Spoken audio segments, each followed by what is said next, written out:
Welcome to Spotlight on Newcastle County, which features all things Newcastle County, Delaware. I'm your host, Melody Kitchen.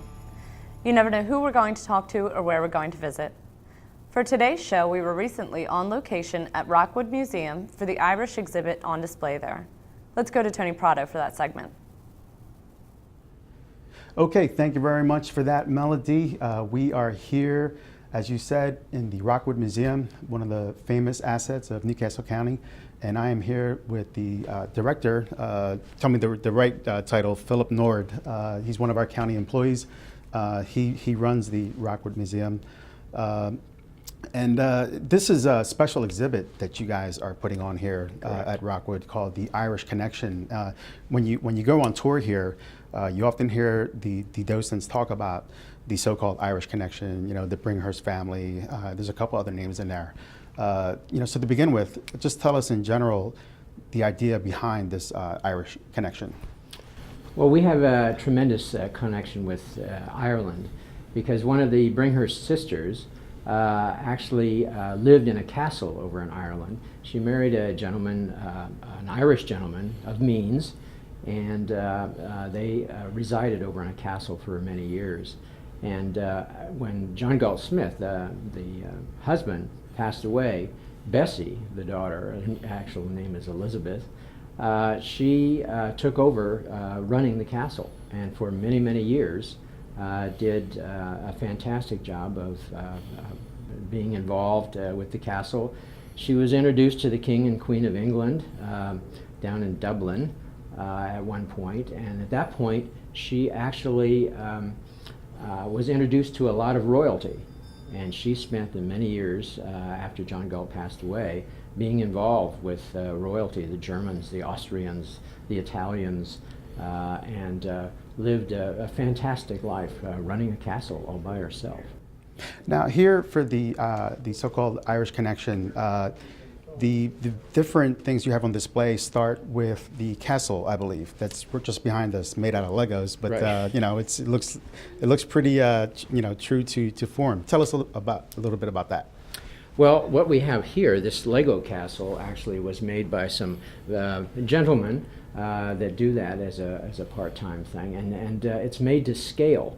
And we thought it would be best if we could actually show you, so you could walk around the castle and see what it looked like. We have photographs and everything, but this is more of a three-dimensional look at the castle, which is, unfortunately, it's in ruin now, but we do have a special video, actually, that will show you what it looks like today. I wish they would try to restore it. There are a couple of historical organizations, but financing would be a tremendous thing if they could ever do anything with it. And actually, when I watch the video, I almost get a little emotional about it because I've been for years knowing about Bessie and reading her letters and that she sent back and forth, or back to here to her mother and her sisters. And it's you can almost I get emotional about all kinds of history things, so but it's a fantastic thing, and I wish everybody could come and see this. Well, I mean, you're obviously very passionate, about history, and specifically the history here at Rockwood. And so moving on from the castle, you have some stones, special stones in the corner. You can look, but don't touch. Tell us a little bit about that part of this exhibit. Well, when Bessie finally came back in 1922, she brought back these stones. We have 4 stones. They're tremendously heavy. They're made out of basalt. It's a volcanic thing. And this natural phenomenon happened 40 or 50 million years ago. And you're actually, that's called the Giant Causeway, and it's up in Northern Ireland, not too far from where the castle is, on the coast, obviously.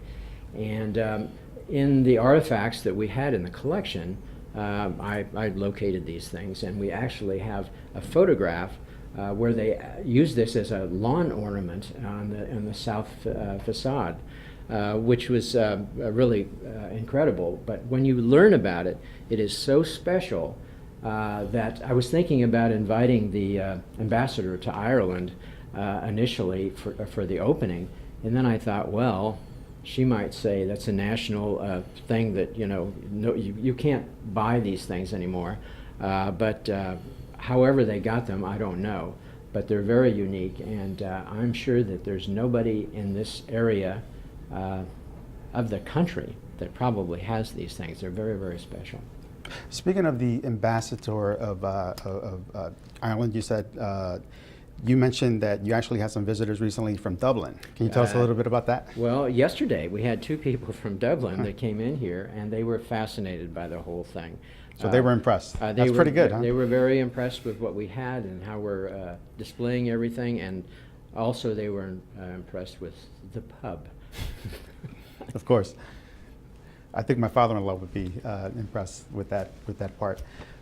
So tell us a little bit about some of the other things on display here for the Irish Connection. I mean, you were talking earlier about the Lusitania, I think is how you say it? The Lusitania, right. Lusitania. That was a ship that they often sailed on. They sailed on a number of ships across the ocean, Bessie and her husband, and also members of the family also went and visited the castle.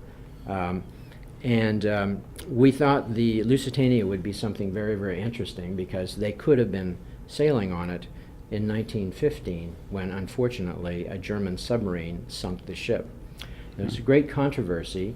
The Germans said, we know you're sending armaments to the British. And, of course, the British and the Americans said, oh, no, we're not doing that. And they said, well, if that ship sails, we're going to sink it. And lo and behold, the ship sailed, and the Germans sunk the boat with a great loss of life. So they weren't bluffing. They weren't bluffing, and the ship was full of armaments and military things for the British. So it was there's a major controversy on that, and we actually are going to have a couple of people who specialize, and they have all kinds of an exhibit with the Lusitania. And the Germans created a special coin that commemorated the sinking of the ship, and the British were so outraged. They said, "Gee, this is disgusting that they're commemorating the loss of the life and everything like that." And they were so upset. What they did is sort of reverse the whole idea, and they reprinted the coin, and they used it as a see how dastardly the Germans were. So, and we have a copy of this coin. Actually, it's an original coin. I was going to say, Yeah. is it the real thing? It is the real thing. Yes, it is. How they got it, I don't know. Probably Edward Bringhurst III or the Fifth. He hobnobbed. He traveled all over the world. Many of the family did, and he probably picked it up in his wherever he was. It would have been Germany or England or wherever.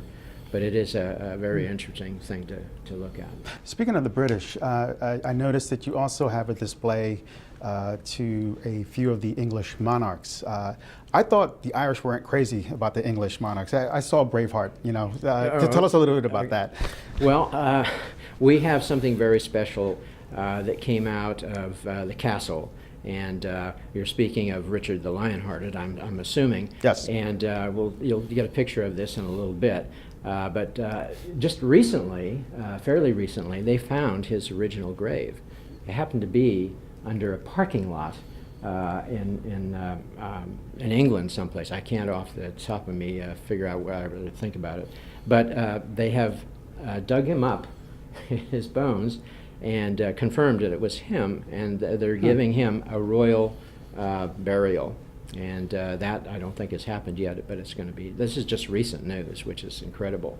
But we have a figure, a ceramic figure, with him and his queen that came out of. I really think it came out of their the castle's chapel, and it's really exciting to see too. Well, I mean, you mentioned Northern Ireland, and it's a fact, you know, whether folks like it or not, Northern Ireland is a part of Great Britain. So I suppose it's apropos in that light. Well, they were all British at one time, yeah. And then they had a problem with the Protestants and the Catholics and that sort of thing. And even to this day, there's still a few problems there, unfortunately. But you pay homage in a couple segments here to Northern Ireland, and I got to say, Melody got me into Game of Thrones, which a lot of that is filmed in Northern Ireland. It's a beautiful, stunning country. It seems like you were mindful of really including Northern Ireland in this overall Irish Connection exhibit. It was. Actually, they were, Bessie and John Galt were Protestants. They even had problems with, or Bessie did, with some of the servants that they had at the castle.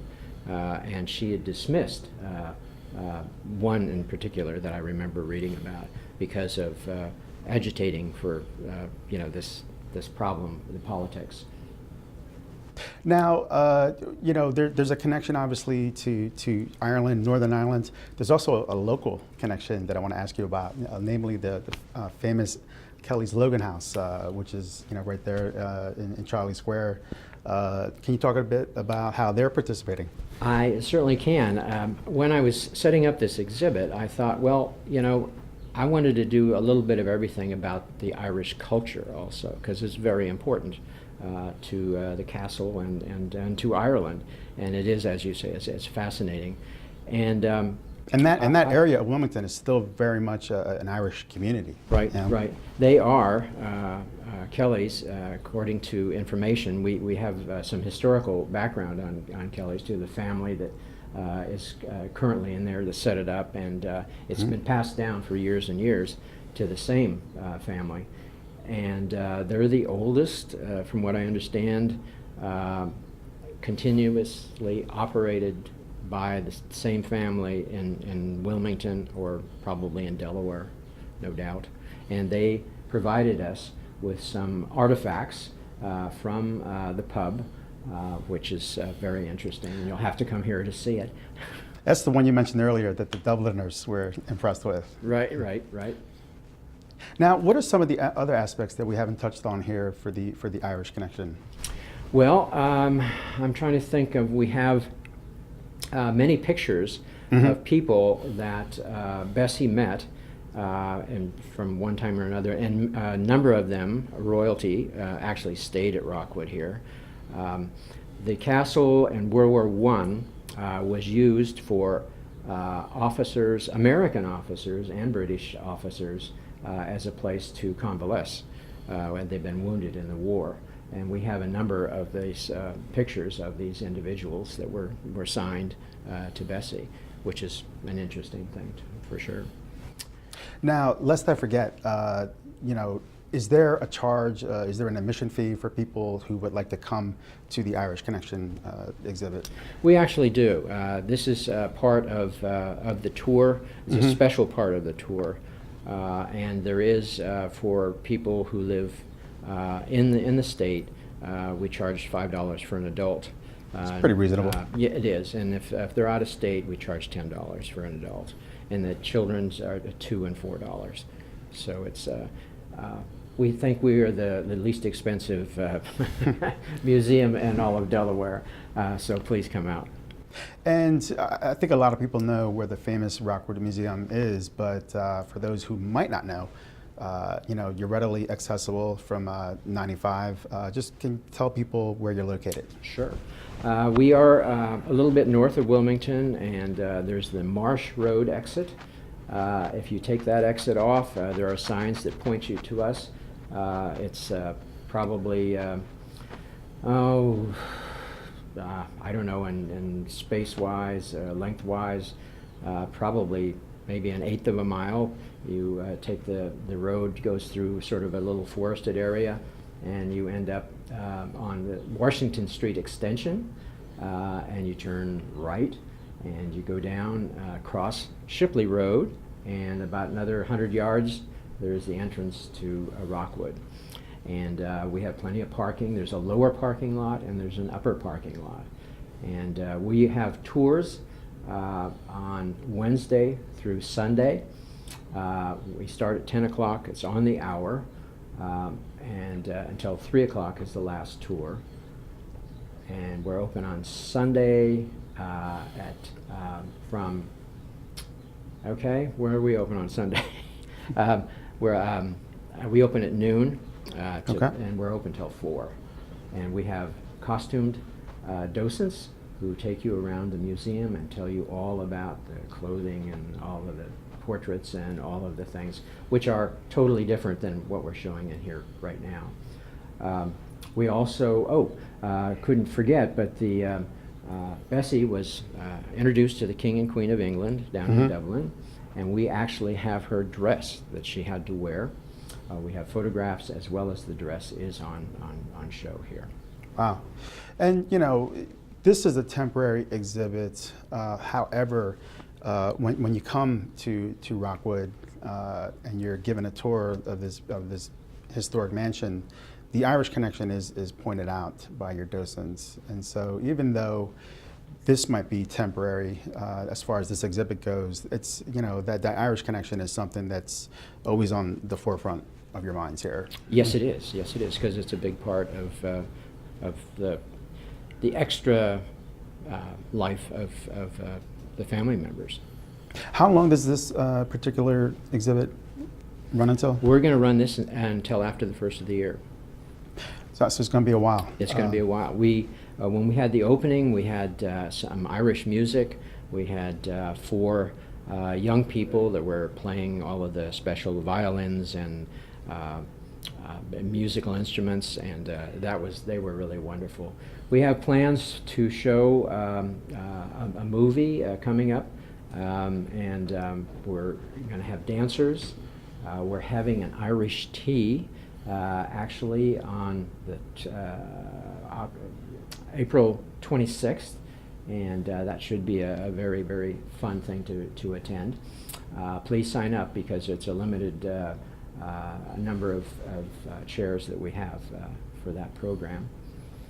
Now, I would be remiss if I didn't point out that, you know, our boss, Newcastle County Executive Tom Gordon, has always had a special place in his heart for Rockwood. Yes. He's tended to the, you know, capital infrastructure needs, you know, in terms of renovations, and just keeping this, you know, one of the flagships of the county, you know, park system, you know, in terms of teaching Delawareans about their history, you know, and this part of Newcastle County. You know, can you talk a little bit about, you know, Rockwood Museum and Park's overall importance to Newcastle County? Well, Newcastle County saved this location.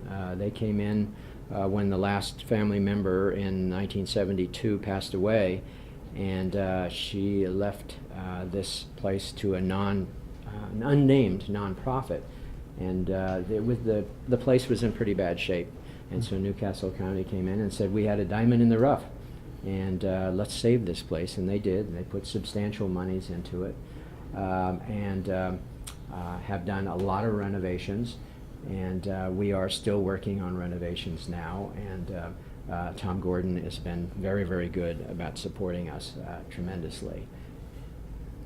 Well, thank you so much, Phil, for you know, taking some time to talk with us today about the Irish connection here at Rockwood. And I believe next we're going to be talking to a young lady in complete, Joanne, you know, costume and everything. Right, so, right. Okay, well, thank you very for much. coming out. It's my pleasure.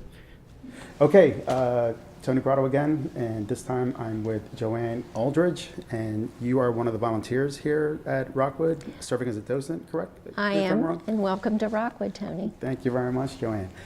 So your part in the Irish Connection is to point out, you know, different things in the museum that relate to that story that you're trying to tell.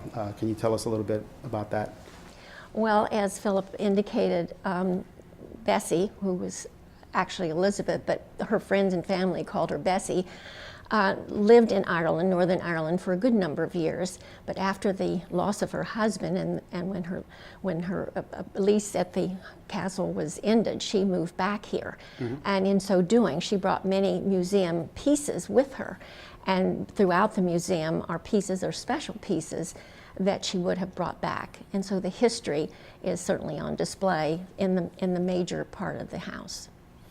Now, this exhibit is going on for some time, but correct me if I'm wrong, you know, when you're going around giving tours of the museum, there's always something to point out with the Bringhurst family or other aspects of the so-called Irish connection.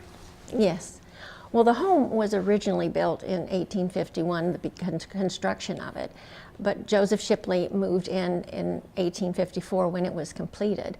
And so the family of Joseph Shipley has extended itself into the Brenhurst family. And the Brenhurst family had a family of 4 children. The oldest daughter had already married and was in Ireland at the time. But as I said earlier, she moved back. So yes, when we give tours, we give the connection of the entire family, beginning with Joseph and the impact that he had in his community. In fact, Rockwood is so entrenched in the Wilmington history. In fact, when Joseph Shipley himself was the great-grandson of William Shipley, who was a founder of Wilmington when it was known as Willington in 1735. So we have a rich history here in the local northern part of Wilmington, as well as the entire part of Wilmington. And I think it deserves to be seen and certainly appreciated. But the Irish connection is one we're featuring. We have lovely exhibits throughout the year, and even at Christmas time, and different special features. But this particular one has a special family connection that we're really quite proud of. Excellent. Now, I have to ask you about, I believe this is what they call a period piece costume. It is. Tell us about this incredible outfit. Well, I represent many docents who volunteer their times because each of us have a sincere love for this home. And so in order to make it more authentic and making your visit more pleasurable, we like to represent the time in our period outfits. So you have the dress on. Tell me about the significance of the hat. Well, during those periods, hat was a fashionable item, less so today, unfortunately, but it's a part of what makes or would make the woman's ensemble more complete. And the fan, I'm guessing, would be due to the fact that in those days they didn't have the central air and the air conditioning that we enjoy today. Not only that, Tony, but the fan not only gave that, but it also gave, when you were courting or wanted to make certain things noted, that would deter if you were available. So the fan has a history all by itself. Wow. And speaking of the costume, Philip was talking about a special dress. Is that something that you show, whether it's the photos or the actual dress, as part of your tour? Yes, and believe me, that is such a treasure, because so often in time, as what's happening unfortunately to a lot of our museum pieces, in time clothing deteriorates. And so we're so fortunate to have on display the actual gown that Bessie wore at her presentation in 1903 to the King and Queen of England in Dublin. So it's on display and would be one I know our community would be very interested in seeing. In fact, it's so beautiful, it has shamrocks already a part of its fabric. So it's a lovely gown. Wow. And a lovely representative of Ireland itself, and certainly Bessie was quite beautiful on that day of presentation. Now, are there any other aspects of the tour that we haven't talked about that you would like to mention at this point? Well, I am impressed with how innovative throughout the years that it was occupied, that anything new that would be available was always installed in the house. In fact, central heating was an integral part of its construction. But what makes Rockwood so unique, it's on the National Historical listing and became so in 1976, but what makes us so unique is the conservatory. And to have that available to us and to be able to display that is quite a feat for us, and so we're really proud of it. This is a replica, Rockwood actually is, of a house that Joseph Shipley lived in London, England, outside of London, in a home called Waincoat. But he loved it so that he wanted a replica of what he might have as he retired, and Rockwood became much more of an expanded part of the home that he lived in England, that also had a conservatory.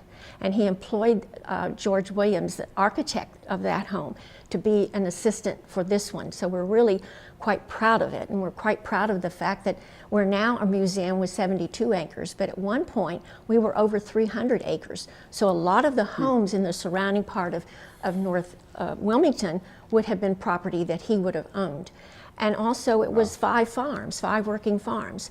In fact, the Weldon farm is still on display as you're coming up to the mansion. And that was the home that little Edward, the 8-year-old, who was in the descendants of his, actually used it as a playhouse. So there's so much history here that I think our Wilmington population would certainly appreciate.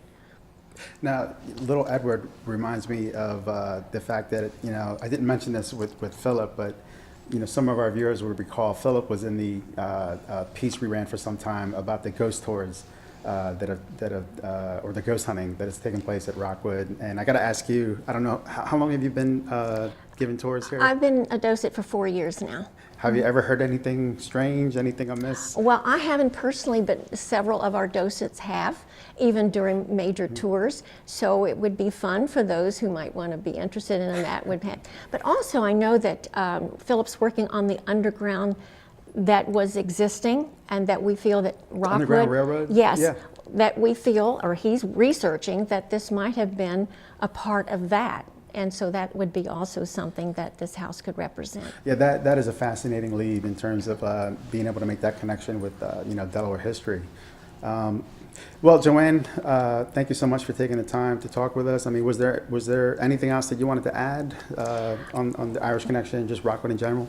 Well, I'm so grateful, Tony, that you're taking the time to let our public know about this precious jewel that encompasses our county. And we are grateful to Gordon, who has had a love for Rockwood, and also for the attention, because if it were not for Cabell County, we wouldn't be able to have this representation of history that we now have. Indeed. And I'm grateful for all of those at the county who have they've just installed a new roof, which was very much needed, and we're really proud of the contribution that the county makes for keeping us what we are today.